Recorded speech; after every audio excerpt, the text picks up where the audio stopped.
this advantage. It's a pleasure to be here, and good afternoon. I am curious, actually, just a show of hands, who has heard of OPEC or is familiar with what we do, with what we offer. Okay, actually more than I was expecting, but I'll just very briefly give you a quick overview of OPEC, our products, some of the changes that we expect over the next actual several months, as well as, and then hopefully where I think we could potentially add value in terms of some of the exciting projects that we've heard about over the last day and a half. First off is OPEC, or the Overseas Private Investment Corporation, is the U.S. government's development finance institution. We have a dual mandate to support private investment in projects that foster local economic growth, as well as advance U.S. foreign policy objectives. So in a nutshell, we're a policy lender. We are open in 160 countries. We currently have active projects in about 90 of those countries, and that equates to about a $23 billion portfolio. We underwrite anywhere between $3 and $4 billion per annum. So I guess net in terms of runoff, that adds to our portfolio about $1.5 billion each year. Lastly, we're a pretty small agency when it comes to it. We're about 250 people, just all of which, bar a couple, are based in Washington, D.C., back in the United States. I know we heard from IFC yesterday. Just to put it in comparison, I think the number was 100. They're based in 100 different countries, and so just to give you a sense of, I guess, just size comparison, because I would say we do track pretty similarly to what IFC's mission, as well as IFC what they offer. That said, we do leverage our international presence through our U.S. embassies quite effectively, and we lean on our commercial officers as well as our economic diplomats to really serve as an initial sounding board in terms of what are the opportunities in the markets where we operate. The three main products that we have to fulfill our mandate are up on the screen. The first is investment finance. Typically comes in the form of limited or non-recourse long-term project financing. We can lend up to $350 million per project. And just in terms of our organization, we're not organized by sector or geography. All of our teams are generalists. So it really kind of depends on what projects are coming in and who has capacity to underwrite that project. But we are organized by, we have a structured finance department, which really focuses on some of the larger projects, infrastructure related, typically. And then we have a SME finance department, which focuses on small business. So that can, anything from small business to all the way down to kind of microfinance lending.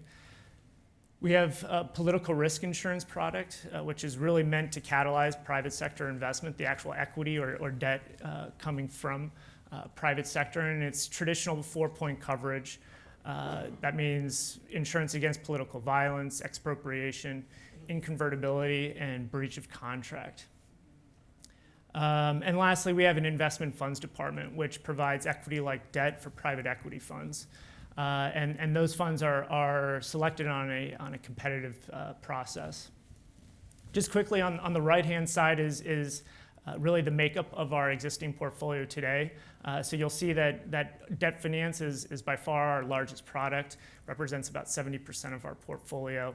And the other important component of this, which is more of a historical fact rather than kind of current reality, and I'll touch on that later, is OPEC has traditionally operated under a $29 billion cap.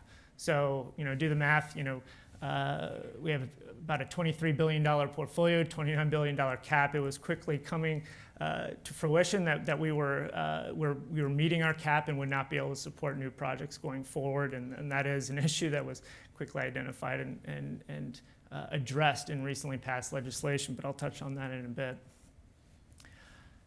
As I mentioned early on, we're a policy lender, and so what does that mean?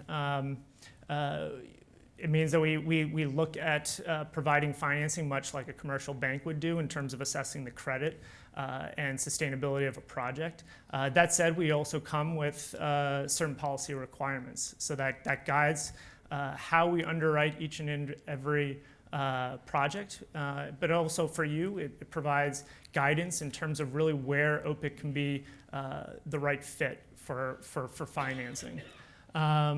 So some initial questions that we typically ask is just who is our borrower?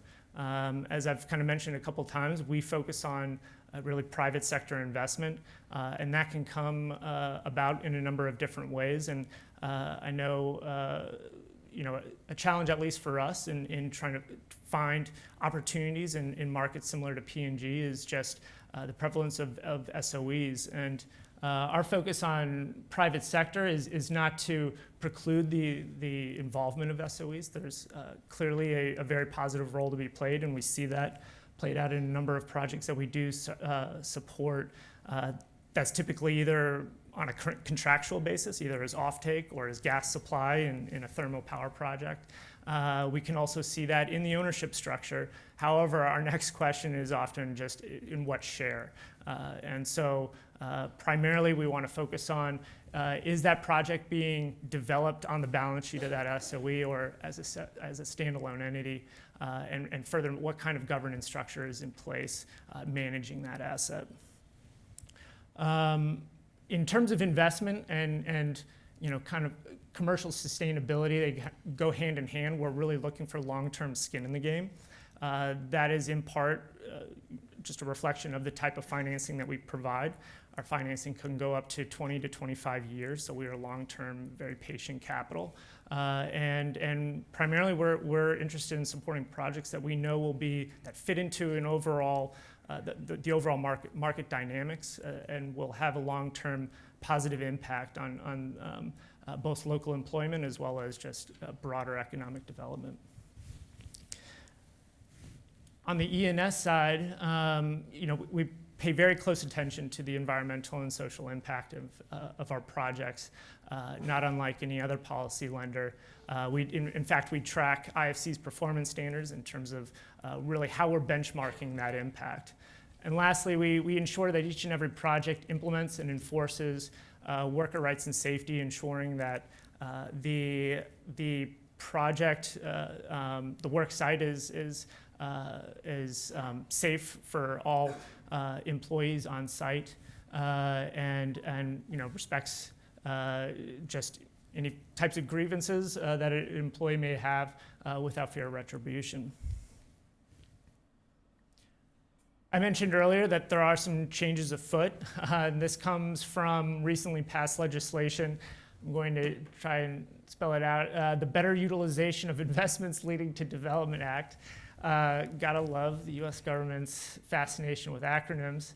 The BUILD Act, and really it was signed into law late last year.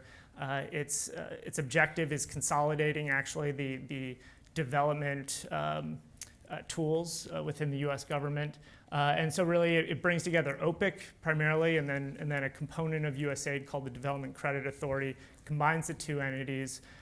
So really kind of brings our tools for project financing together. So what does it look like? What are the differences? I'll focus on three. The first is equity authority that comes under the DFC. I'll caution, it's not envisioned, nor do I expect the U.S. government through the DFC to be taking equity positions in individual projects for a host of reasons.